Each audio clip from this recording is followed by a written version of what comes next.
आदर और सम्मान के योग्य माननीय प्रधान जी, मंत्री जी तथा समस्त कार्यकर्ता और अधिकारी वर्ग, दूर दराज से आए हुए आर्य समाज के सभी अधिकारी वर्ग, आदर और स्नेह के योग्य भाई वेधड़क जी और उनकी पूरी टीम, सभा में उपस्थित धर्मप्रेमी सज्जनवृंद एवं मान्य मातृशक्ति, हम और भाई वेधड़क जी प्राय साथ ही प्रचार कार्य में उतरे हैं और संपूर्ण आर्य जगत में इन 30 वर्षों में मैंने ये पाया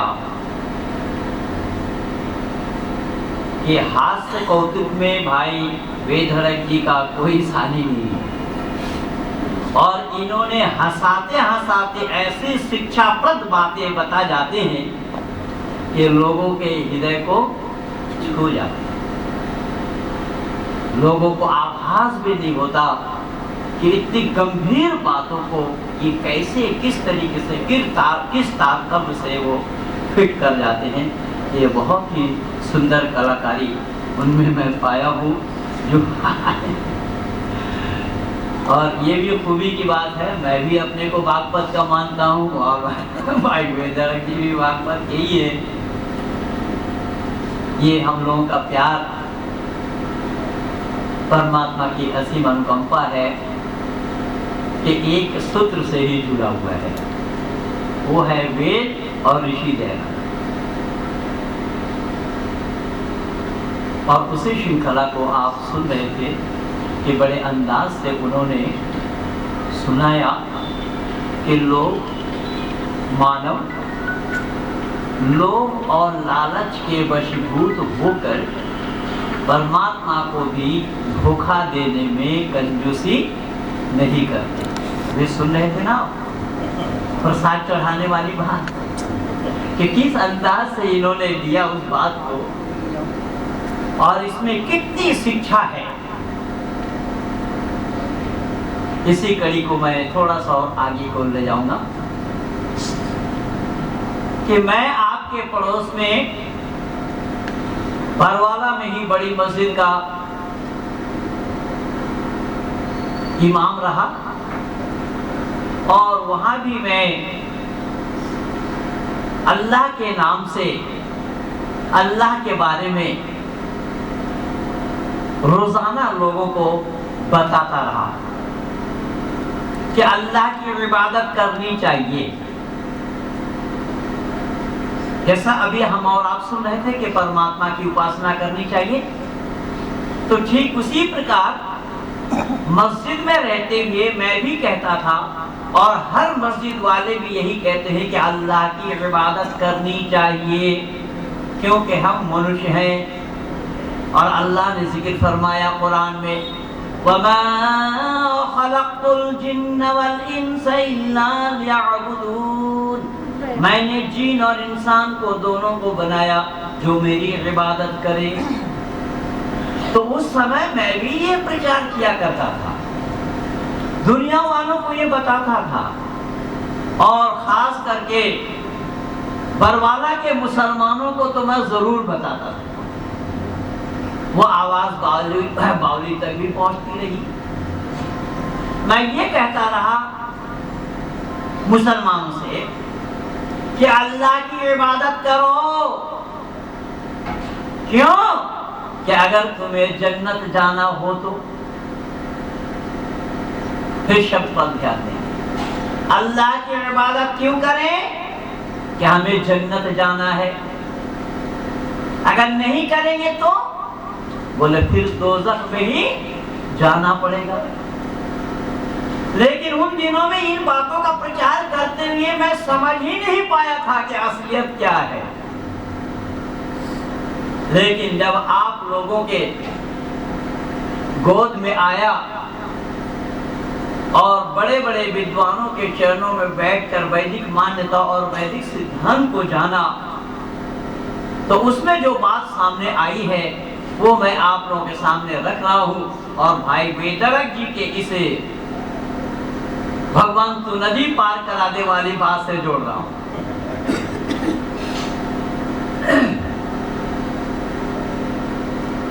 मुझे लगा कि अल्लाह ने अगर कुरान में ये कहा कि वमा खलक़तुल जिन्न वल इंसा इल्ला लियअबुदून, कि जीन और इंसान को मैंने बनाया जो मेरी इबादत करे, तो इसका निष्कर्ष मुझे ये मिला कि अल्लाह इबादत के भूखे हैं, वरना अल्लाह इबादत करवाने के लिए क्यों कहेंगे? अल्लाह इबादत के भूखे हैं, इसीलिए वो कह रहे हैं, बतला रहे हैं, उपदेश दे रहे हैं कि मैंने जिन और इंसान दो संप्रदाय को बनाया, दो कौम को बनाया जो मेरी इबादत करे। तो इबादत करने से क्या होगा? फिर अल्लाह ने कहा वबश्शिरिल्लज़ीना आमनू वअमिलुस्सालिहाति अन्ना लहुम जन्नातिन तजरी मिन तहतिहल अनहार कुल्लमा रुज़िक़ू मिनहा मिन समरतिर रिज़क़न क़ालू हाज़ाल्लज़ी रुज़िक़ना मिन क़ब्लु व ऊतू बिही मुतशाबिहा वलहुम फ़ीहा अज़वाजुम मुतहहरतुन वहुम फ़ीहा ख़ालिदून। ये बशारत है उनके लिए जो अल्लाह की इबादत करते हैं, अल्लाह उनको जन्नत में दाखिल कराएंगे, जन्नत में प्रवेश कराएंगे। जिस जन्नत के नीचे नहरें जारी हैं शहद के, शराब के, और खाने को फल मिलेगा। फल एक जैसा होगा देखने में, किंतु हर एक का टेस्ट, हर एक का जायका, हर एक का स्वाद अलग अलग होगा। खाने वाला कहेगा इस फल को तो मैं अभी खाया, तो फिर उन्हें बताया जाएगा इसको खा कर देखो, इसका टेस्ट ही अलग है। ये सब सामान कहाँ मिलेंगे? थोड़ा आनंद लीजिएगा, मैं पहले ही बताया, जन्नत है ना। अब लोग जो इस्लाम वाले इबादत करते हैं, जन्नत के इन सामानों को पाने के लिए ही इबादत करते हैं। जैसा भी लोग देख रहे थे ना, भाई बेदरक जी अभी बता रहे थे ना, नदी पार करते समय कि चढ़ाऊंगा, मैं जरूर चढ़ाऊंगा, लेकिन उसे क्या पता था कि अगले गड्ढा है। तो यहाँ दुनिया वालों ने, इस्लाम वालों ने अगर इबादत की अल्लाह की, तो जन्नत में जाने की ख्वाहिश से की, जन्नत में जाने की तमन्ना से किया, जन्नत में जाने की इच्छा से की। लेकिन जो जन्नत में जाने की इच्छा से इबादत करेंगे तो क्या उसको इबादत कहा जाएगा? तो फिर मैं ये निवेदन करता हूँ, तो इबादत करते हैं जो लोग जन्नत की तमन्ना में, तो इबादत तो नहीं है एक तरह की, वो तो रिश्वत, घूस है। जैसा भी भाई बेदर्द जी बोल रहे थे ना, वो भी घूस देने वाला ही काम कर रहा था बेचारा। 100 देंगे, 50 देंगे, 25 देंगे, आदि आदि। तो परमात्मा के दरबार में क्या घूस चलना संभव है? परमात्मा के दरबार में घूस चलना संभव नहीं है, लेकिन वो अल्लाह के दरबार में चलना संभव। अब यहाँ पर भी अल्लाह और परमात्मा में अंतर दिखाई पड़ रहा है कि अल्लाह के दरबार में घूस चलना स्वाभाविक है, लेकिन परमात्मा के दरबार में घूस चलना तो दूर की बात, घूस शब्द वहां पर आया ही नहीं। हाँ, भगवानों के यानी भारत के परमात्माओं के अंदर में घूस लेना स्वाभाविक होगा। अभी आप लोगों ने देखा है, पिछले दिन हिमाचल प्रदेश के सुखराम जी 4 करोड़ रुपया के ऊपर गद्दा लगाकर सो रहे हैं। जब सीबीआई वालों ने छापा मारा, ये पैसा कहाँ से आया आपके घर में? उन्होंने बोला ये कहाँ से आया हमें पता नहीं। तो कहाँ से आया आपको पता नहीं, तो उसको आप सरकारी खजाने में जमा कराते हैं, आप उसके ऊपर गद्दा लगा दीजिए। तो वो सुख का नाम है, लोग उसका सुख छीनना चाहते हैं। लेकिन वो केस था बहुत पहले का, नरसिम्हा राव वाला समय, अब खुला है। तो ऐसे लोगों का घूस लेना संभव है, लेकिन परमात्मा के पास घूस संभव ही नहीं। तो लोगों ने अगर इबादत की, उपासना किया, तो जन्नत में ख्वाहिश से किया।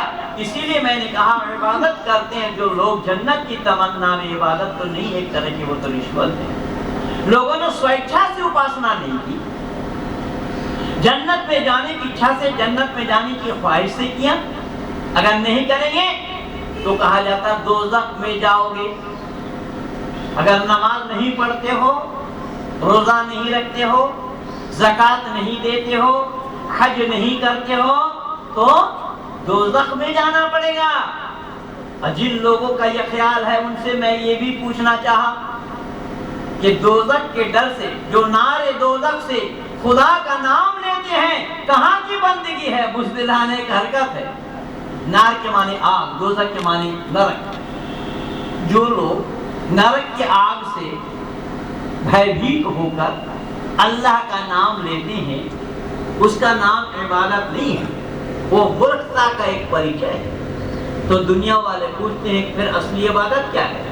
तो असली इबादत को मैंने यूं लिया, मगर जब शुक्र नेमत से जगी झुकती है बंदे की, यह सच्ची बंदगी है, एक शरीफाना इबादत। जब मानव अपने आप को सरेंडर कर देता है, समर्पित कर देता है कि ऐ परमात्मा, मुझे न तो स्वर्ग चाहिए और न मैं नरक जाना चाहता हूँ, मुझे स्वर्ग और नरक की कोई तमन्ना, कोई आशा आकांक्षा नहीं है, मैं कुछ नहीं चाहता, न स्वर्ग न नरक, मैं तो तेरी शुक्रिया अदा करना चाहता हूँ, तेरा सानिध्य को लाभ करना चाहता हूँ, तेरे सानिध्य को प्राप्त करना चाहता हूँ, मुझे कोई लोभ और लालच नहीं है। जो उपदेश योगेश्वर कृष्ण ने गीता के अंदर में दिया है, महाफलेषु कदाचन, फल की आशा न रखते हुए काम करो, तो यह है सच्ची बंदगी। उम्मीद न रखते हुए काम को करना, क्योंकि जन्नत और जहन्नम को दुनिया वालों ने मौत के बाद वाली जिंदगी में, लाइफ आफ्टर डेथ वाली जिंदगी में माना है, किंतु वैदिक संस्कृति में जन्नत और जहन्नम को माना है इसी दुनिया में, मानव जीवन में, कि स्वर्ग के माने ऋषि लिखते हैं सुख विशेष, जहाँ पर सुख है वो स्वर्ग है, जहाँ पर उसका विपरीत है वो नरक है। लेकिन दुनिया वालों ने सच्चाई को जाना है, फिर भी इबादत करते हैं अल्लाह को भूल देने के लिए। मैंने एक मौलाना साहब से पूछा कि हुजूर आप इबादत क्यों करते हैं? तो मौलाना साहब ने बताया, मैं इबादत करता हूँ, अल्लाह का अदब बजा लाता हूँ, मेरे इबादत करने से, मेरे नमाज पढ़ने से अल्लाह खुश होते हैं। क्या बोला मैंने? नमाज पढ़ने से अल्लाह खुश होते हैं। तो मैंने उनसे पूछा कि हुजूर जरा बराए मेहरबानी आप ये बताइए कि आपके नमाज पढ़ने से या नमाज पढ़ने से अल्लाह अगर खुश होते हैं तो क्या नमाज पढ़ने से पहले अल्लाह नाखुश थे? भाई अल्लाह जब नाखुश न हो तो खुश करने का क्या मतलब? ईसाई लोगों की भी मान्यता यही है, वो भी कहते हैं कि मैं प्रेयर करता हूँ, परमात्मा को प्रसन्न करता हूँ। कई बार हमारे मन से भी ये कह दिया जाता है कि जल्दी प्रसन्न होते हैं भगवान यज्ञ से। ये अवैधिक गीत है कि अगर भगवान जल्दी प्रसन्न यज्ञ से होंगे तो कोई और तरीका होगा, आहिस्ता आहिस्ता होते होंगे और आप प्रसन्न भी होते होंगे, तो परमात्मा में तब्दीली आ जाएगी, चेंजिंग आ जाएगा, परिवर्तन आ जाएगा। तो ऋषि दयानंद लिख रहे हैं कि परमात्मा इच्छा आदि गुणों से रहित है। सत्या प्रकाश के प्रथम समुल्लास में ऋषि बता रहे हैं कि परमात्मा इच्छा आदि गुणों से रहित है। आप इबादत करोगे, उपासना करोगे तो लाभ आपको मिलेगा, परमात्मा को जरा सा भी लाभ नहीं है। क्यों? कि आप मानव हो, मनुष्य हो, और मनुष्य होने के नाते मनुष्य मात्र को परमात्मा की इबादत करने का सौभाग्य प्राप्त हुआ है, किसी अन्य जीव जंतु को नहीं। और हम मनुष्य बन करके जो इबादत करने का सौभाग्य प्राप्त हुआ है, इसके बावजूद भी परमात्मा की इबादत नहीं करते हैं, तो फिर हम मानव कहलाने के भी हकदार नहीं होंगे। ये ऋषि व देव दयानंद कह रहे हैं। इसलिए मनुष्य मात्र को चाहिए उस परमात्मा की उपासना करना। और परमात्मा की उपासना को क्या लिखा ऋषि ने? ऋषि ने लिखा कि ईश्वर आज्ञा पालन करना ही उसकी उपासना है। देखिए कितना आसान बना दिया। ऋषि व देव दयानंद कह रहे हैं ईश्वर आज्ञा पालन करना ही उसकी उपासना है। तो मैंने कहा मौलाना साहब, आपके नमाज पढ़ने से अगर अल्लाह राजी होते हैं तो नमाज पढ़ने से पहले अल्लाह को नाराज जरूर रहना पड़ा होगा। ऐसे नाराज अल्लाह को आपने नमाज के माध्यम से राजी की तो अल्लाह में तब्दीली आ गई, परिवर्तन आ गया, चेंजिंग आ गया, राजी और नाराजगी में। पर वैदिक मान्यता क्या है? देखे जरा, वैदिक मान्यता यह है कि नमाज पढ़े या कोई कुछ करे, यानी इबादत करेगा, जो लाभ उसको होगा, परमात्मा को लाभ जरा सा भी नहीं। क्यों? जब इबादत करने का सौभाग्य मानव को प्राप्त हुआ है, इसीलिए मानव को चाहिए परमात्मा को जानकर उस परमात्मा की उपासना करें। इसमें परमात्मा को लाभ नहीं। आप कहेंगे कैसा? तो देखिए, बाबा कबीर दास ने भी इसी पर अपना वक्तव्य दिया, जबकि ये लोग भी नहीं जानते थे परमात्मा को। कबीर दास ने कहा, कबीरा मन निर्मल भयो जिस गंगा की नीर, पीछे पीछे हरि फिरे कहत कबीर कबीर। अच्छा, हरि बड़ा है या कबीर बड़ा है? हरि बड़ा। उस हरि को कबीर पीछे फिरा रहा है। देखिए क्या तमाशा हुआ पड़ा है। आपके पड़ोसी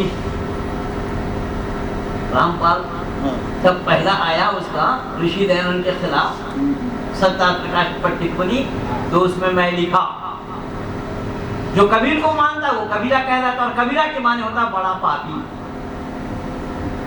कबीरा के माने होता है बड़ा पापी। इस पर मैं लिखा था। फिर आंदोलन में गया तो हमारे साथ एक बच्चा, उसके आंख में भी छर्रा लग गया था। खैर, अभी तो उसमें चंडीगढ़ हाई कोर्ट ने भी उस पर कुछ दिया है वारंट का।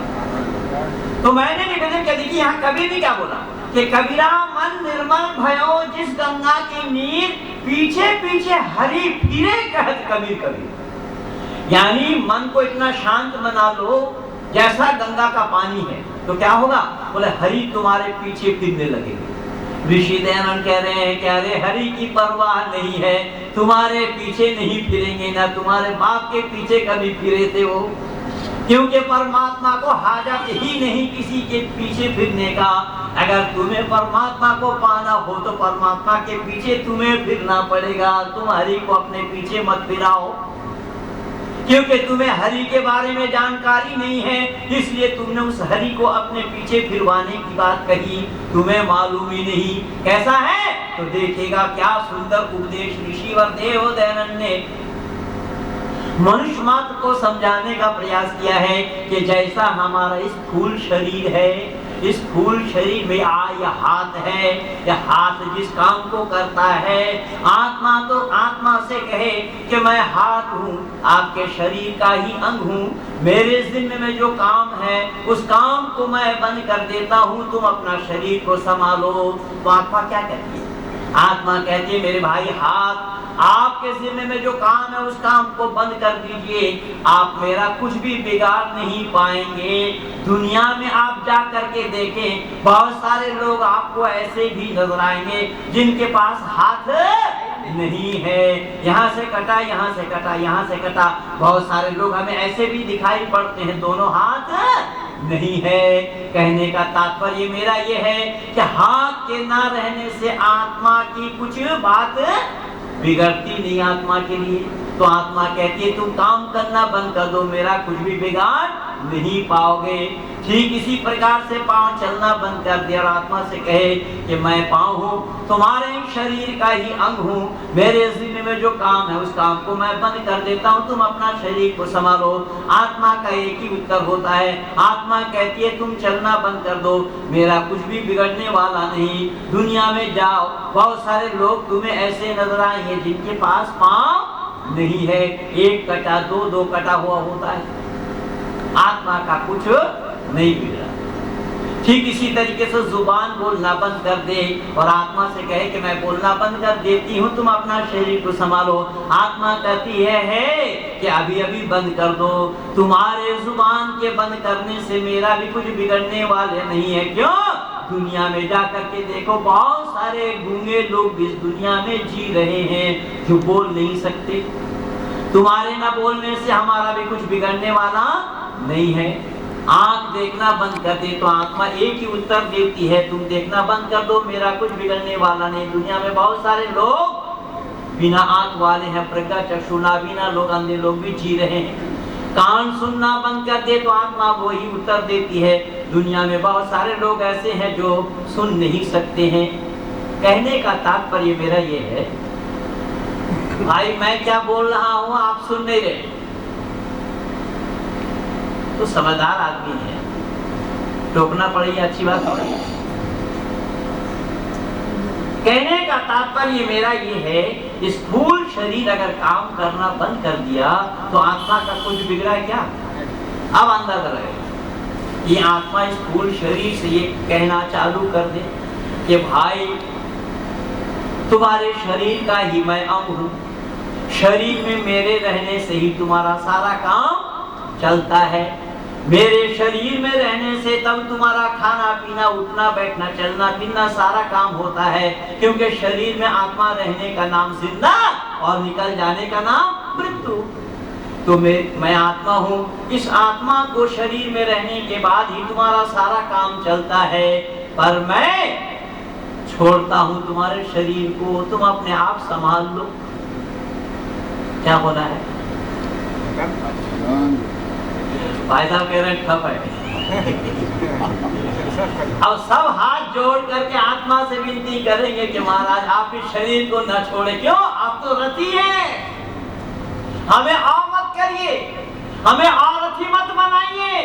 आप रति हैं, इस रथ का हाँकने वाले ही आप हैं। अगर आप ना रहेंगे तो हम तो और रथी बन जाएंगे। यानी चार के कंधे पे जब जाते तो क्या नाम पड़ता उनका? अर्थी। आरथी यानी रथ का हाँकने वाला देश हो गया।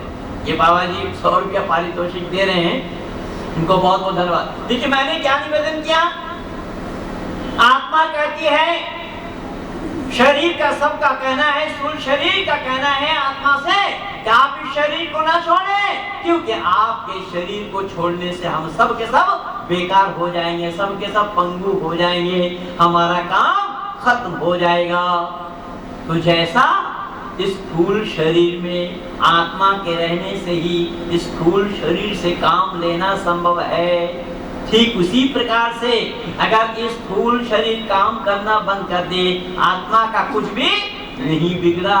किंतु ये आत्मा अगर स्थूल शरीर को छोड़ दे तो फिर शरीर का काम करना बंद हो जाएगा। यहाँ पर भी ठीक वही मिसाल ऋषि वरदेव दयानंद बतला रहे हैं। ऐ दुनिया के लोगों, हम दुनिया वाले जो परमात्मा की उपासना करते हैं, इसमें परमात्मा को जरा सा भी फायदा नहीं है, लाभ नहीं है। हम उपासना करते हैं परमात्मा का सानिध्य को लाभ करने के लिए, हम अपने फायदे के लिए करते हैं, अपने लाभ के लिए करते हैं, मानवता का परिचय देने के लिए करते हैं। हम मानव जो ठहरे, मानव एक ऐसा प्राणी है जो परमात्मा की उपासना कर सकता है।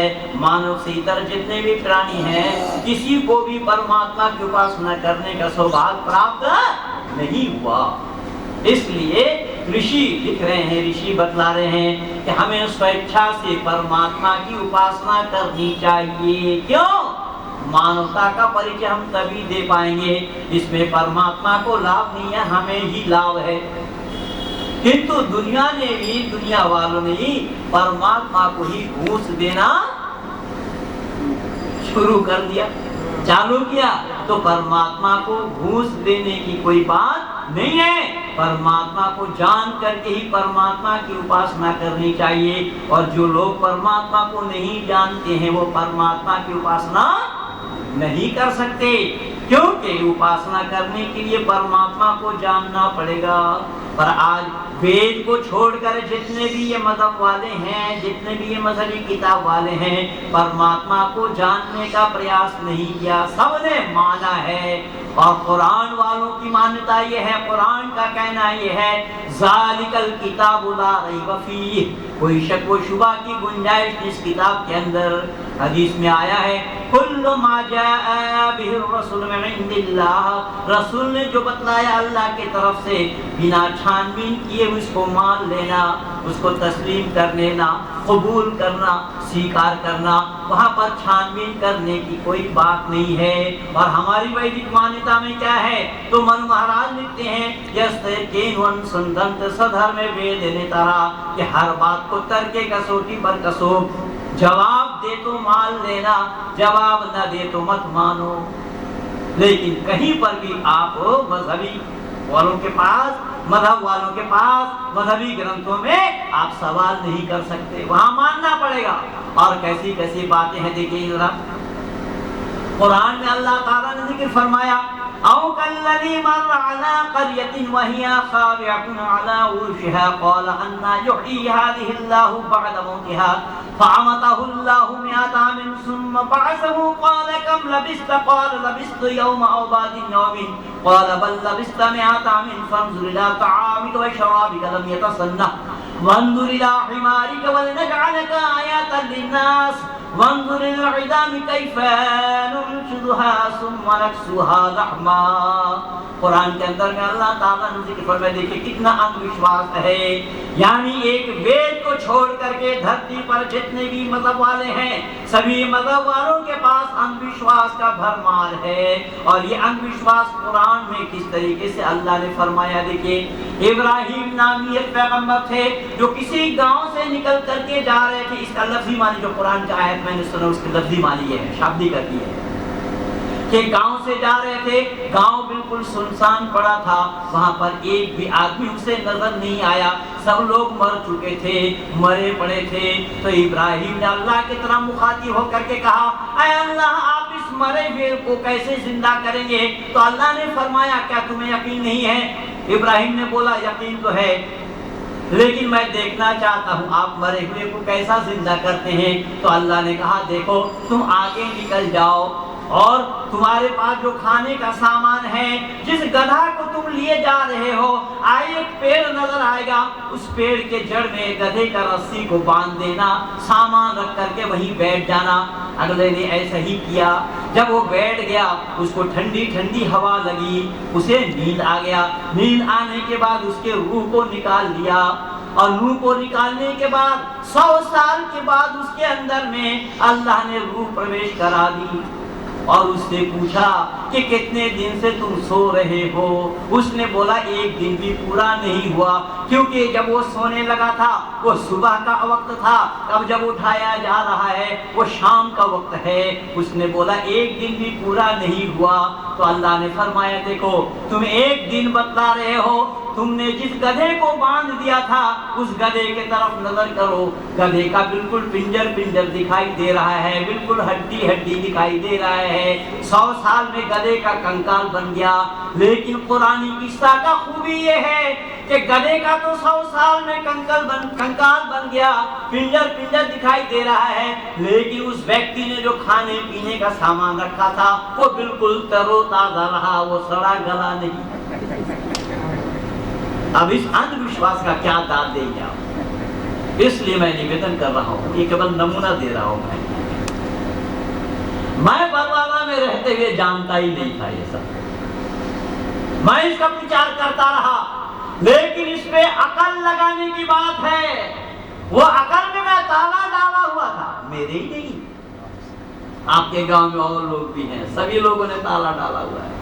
लेकिन आप लोगों ने ऐसी चाबी मुझे पकड़ाई कि उस ताला को मैंने खोला और संपूर्ण विश्व के आंगन में उस दिमाग की ताला को खोलकर दुनिया वालों की दिमागी गंदगी को झाड़ू देने में लगा।